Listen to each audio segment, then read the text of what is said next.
भारत की research and analysis wing RNAW, जिसको India की प्रीमियर एक्सटर्नल इंटेलिजेंस एजेंसी भी बोला जाता है, ये दो ब्रॉड तरीक़ों से रिक्रूटमेंट करती है। सबसे पहला जो इसका मोड ऑफ रिक्रूटमेंट होता है वो होता है सिविल सर्विसेज के ऑफिसर जो डेप्यूटेशन पे रिसर्च एंड एनालिसिस विंग में जाते हैं। ये सिविल सर्विसेज के वो ऑफिसर्स होते हैं जो भारत की जो union public service commission UPSC है, उसके एग्ज़ाम से लिए गए अधिकारियों को चुन के जो सिलेक्ट किए जाते हैं वो अपनी सर्विस के चंद सालों के बाद डेप्यूटेशन पे जनरली रॉ में जाते हैं। दूसरी सबसे बड़ी चीज़ ये है कि रिसर्च एंड एनालिसिस विंग जो है रॉ, उसका अपना एक रिसर्च एंड एनालिसिस टेस्ट भी होता है। और ये रिसर्च एंड एनालिसिस टेस्ट जो है, इसके लिए एलिजिबल होते हैं गवर्नमेंट ऑफ इंडिया के एग्जिस्टिंग अधिकारी। तो गवर्नमेंट के अंदर जितने भी एग्जिस्टिंग ऑफिसर्स हैं जो गवर्नमेंट की डिफरेंट सर्विसेज में ऑलरेडी कहीं ना कहीं जॉब कर रहे हैं, वो लोग एलिजिबल होते हैं इस टेस्ट को देने के लिए जब भी ये टेस्ट कंडक्ट करवाया जाता है रिक्रूटमेंट के पर्पज़ से। इन हाउस रिक्रूटमेंट है टोटल। कभी भी पब्लिक लेवल पर नोटिस दे के सरकार इस एजेंसी में रिक्रूटमेंट नहीं करती। मूल रूप से कहने का मकसद ये है कि आप रिसर्च एंड एनालिसिस विंग का हिस्सा तभी बन सकते हैं, पहली बात, जब आप किसी न किसी सरकारी सर्विस के अंदर ऑलरेडी हैं और ये सरकारी सर्विस यूनियन की सर्विस है, स्टेट की, रीजन की, रीजनल सर्विस नहीं है। अब दूसरी सबसे बड़ी बात, कई बार ये सवाल उठता है लोगों के मन में कि जब रिसर्च एंड एनालिसिस विंग में रिक्रूटमेंट होता है तो इस रिक्रूटमेंट के लिए क्या चाहिए होता है? देश की सेवा करने का जज्बा, या एक ऐसी मोटिवेशन होनी चाहिए कि हम देश के लिए जान दे देंगे? कई लोग कहते हैं कि नहीं, रॉ में एसोसिएट होने से एक सोसाइटी में स्टेटस मिलेगा। लोग कहते हैं कि रॉ से एसोसिएट होने से एक लाइफ में एडवेंचर आएगा। यदि आपके किसी के भी मन में इस प्रकार का अगर थॉट है तो आप निश्चिंत रहिए कि आप रॉ में कभी ज़िंदगी में सिलेक्ट नहीं हो सकते। उसका रीज़न ये है क्योंकि रॉ को जिस प्रकार के अधिकारियों की और लोगों की रिक्वायरमेंट है, उसमें सबसे पहली चीज़ जो वो देखते हैं वो है मानसिक स्थिरता। आप कितने काम हैं, आप कितने क्लियर हैं अपनी थॉट प्रोसेस में, और सबसे महत्वपूर्ण चीज़ कि आप अपने जजमेंट में कितना फोरसाइट रखते हैं कि जब भी आपको कोई सिचुएशन आती है, ये टेस्ट के थ्रू जज भी किया जाता है कि उस सिचुएशन में आप किस फोरसाइट के जजमेंट को ऑफ़र कर पा रहे हैं। सबसे बड़ी चीज़ यहाँ पर यह भी है कि आपके लाइफ में एक बैलेंस्ड आउटलुक है या नहीं। ये चीज़ को जज करने के लिए रॉ के पास अपने खुद के इन हाउस एक्सपर्ट्स होते हैं जिनके बेसिस पे रिक्रूटमेंट की जाती है। रिक्रूटमेंट होने के बाद सबसे महत्वपूर्ण चीज़ होती है कि रिसर्च एंड एनालिसिस विंग के एक एक अधिकारी की बड़ी रिगरस ट्रेनिंग की जाती है।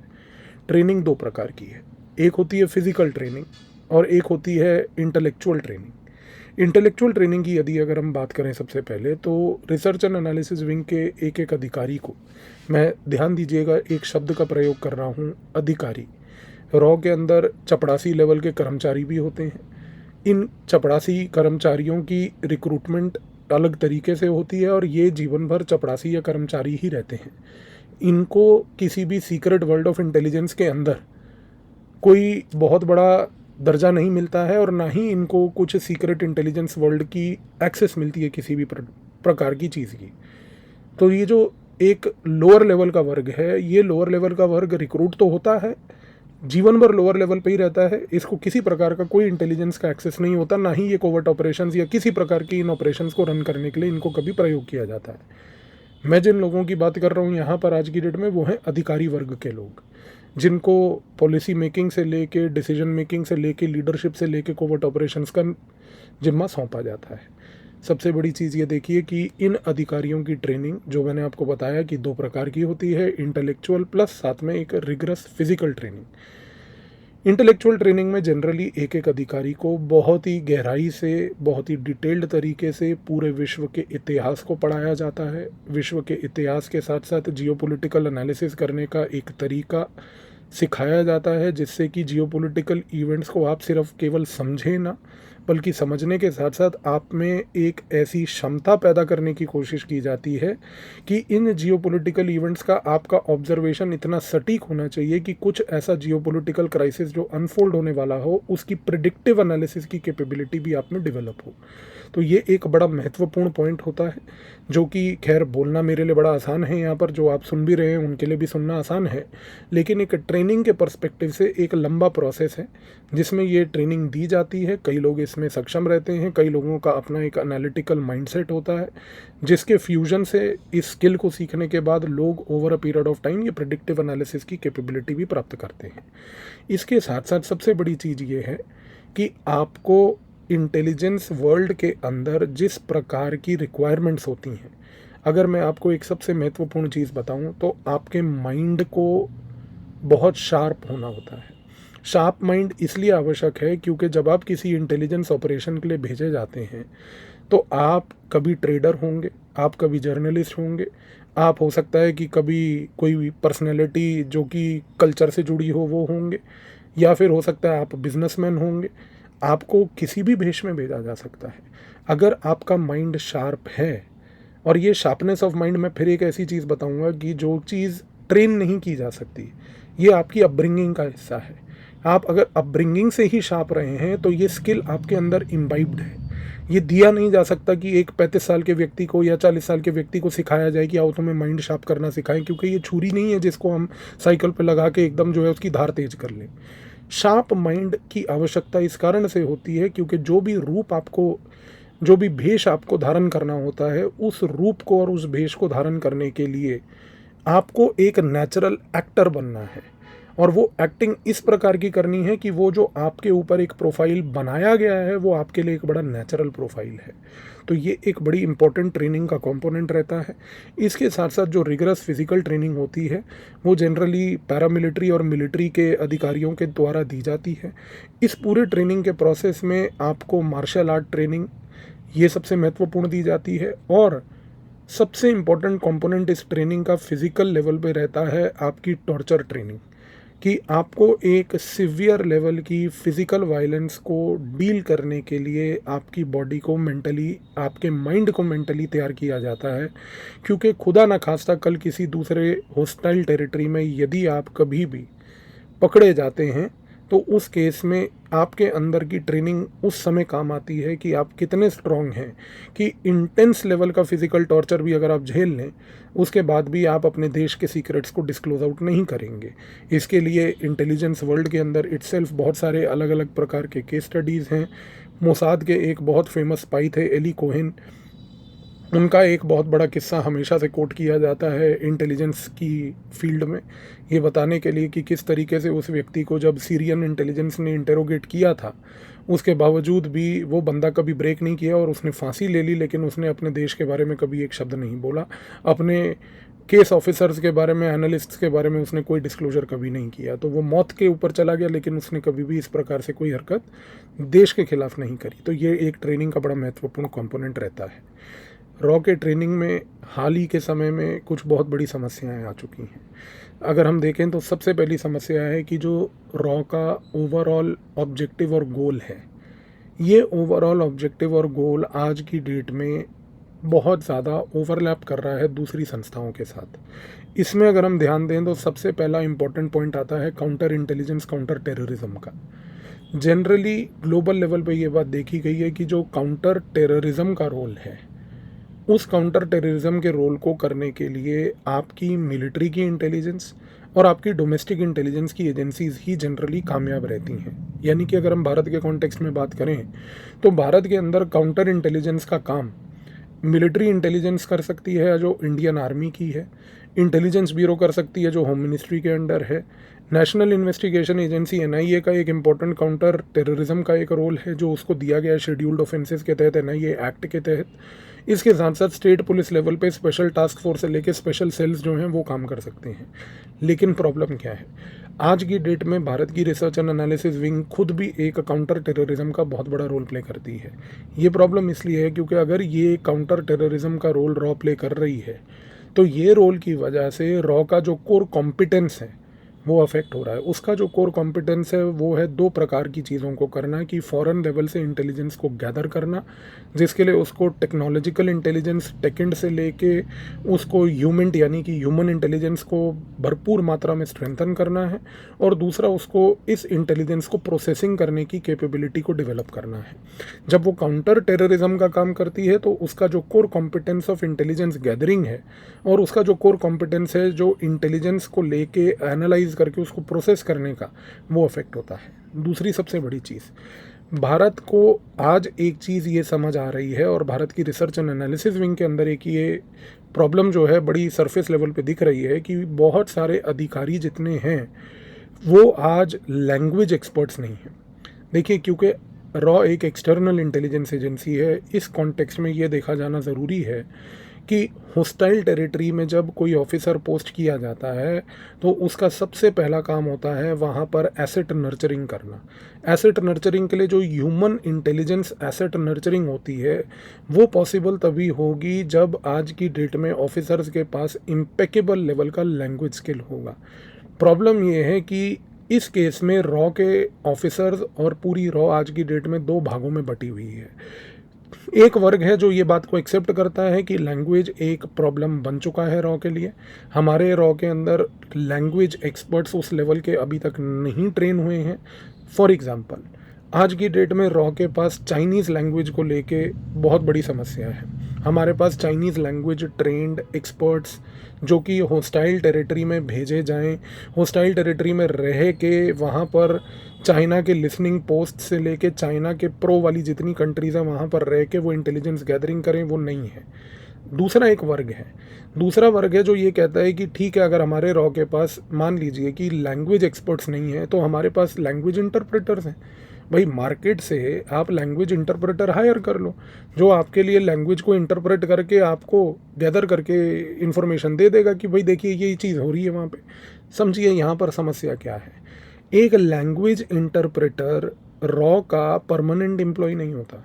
एक लैंग्वेज इंटरप्रेटर जो है ना तो वो रिसर्च एंड एनालिसिस विंग के टेस्ट के through research analysis service RAS का हिस्सा है, और ना ही ये इंटरप्रेटर जो है ये सिविल सर्विसेज के थ्रू डेप्यूटेशन पे रॉ में गया है। मैं फिर वही बात कर रहा हूँ कि जो अधिकारी वर्ग है जो ऑलरेडी ग्रुप A सर्विस में भारत सरकार की सिलेक्टेड है, ये अधिकारी वर्ग यदि आज की डेट में लैंग्वेज में मास्टर या माहिर नहीं है तो ये अपने साथ हर जगह इंटरप्रेटर लेके नहीं घूम सकता। अब आप खुद सोच के देखिए कि कितनी आश्चर्यजनक ये चीज़ होगी कि यदि कोई रॉ का एक सीनियर ऑफिसर है जिसको एक होस्टाइल टेरिटरी में कोवर्ट एक्टिविटी के लिए भेजा गया और वो कोवर्ट एक्टिविटी के तहत उसको ह्यूमन इंटेलिजेंस एसेट्स को नर्चर करके क्रिएट करना है, लेकिन उसको उसका वो लैंग्वेज स्किल ही नहीं है उस कंट्री का, और वो हर जगह, आपको क्या लगता है कि ह्यूमन इंटेलिजेंस को उन नेटवर्क्स को क्रिएट करने के लिए क्या आपको आज की डेट में इंटरप्रेटर ग्राउंड पे लेके जाना पड़ेगा? क्या ये चीज़ प्रैक्टिकली फीजिबल है या ये नहीं है?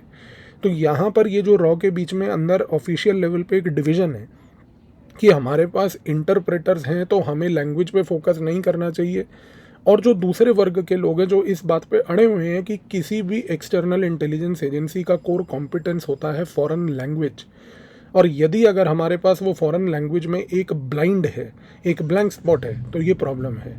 मैंने आपको बताया कि चाइनीज़ लैंग्वेज एक ऐसी लैंग्वेज है जिसके लिए आज की डेट में हमारे पास एक्सपर्ट्स नहीं है। खास करके वो लोग जो चाइनीज़ लैंग्वेज सीख के सिविल सेवा की परीक्षा दे रहे हैं या एक फॉरेन लैंग्वेज में मास्टरी रख के ऑलरेडी भारत सरकार की किसी नौकरी में है, जो कि कल को मान लीजिए research and analysis wing test के तहत research and analysis service RAS का हिस्सा बन सकते हैं।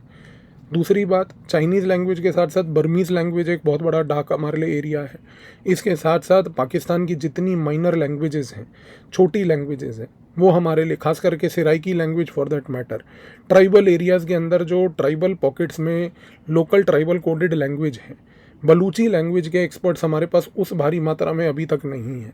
तो यहाँ पर ये जितने हैं, श्रीलंका के कॉन्टेक्स्ट में भी आप देखिए तो सिन्हलीज लैंग्वेज में हमारे पास एक्सपर्ट्स हैं, लेकिन उतनी मात्रा में नहीं है कि श्रीलंका में इवेंट्स को इन्फ्लुएंस कर पाएँ।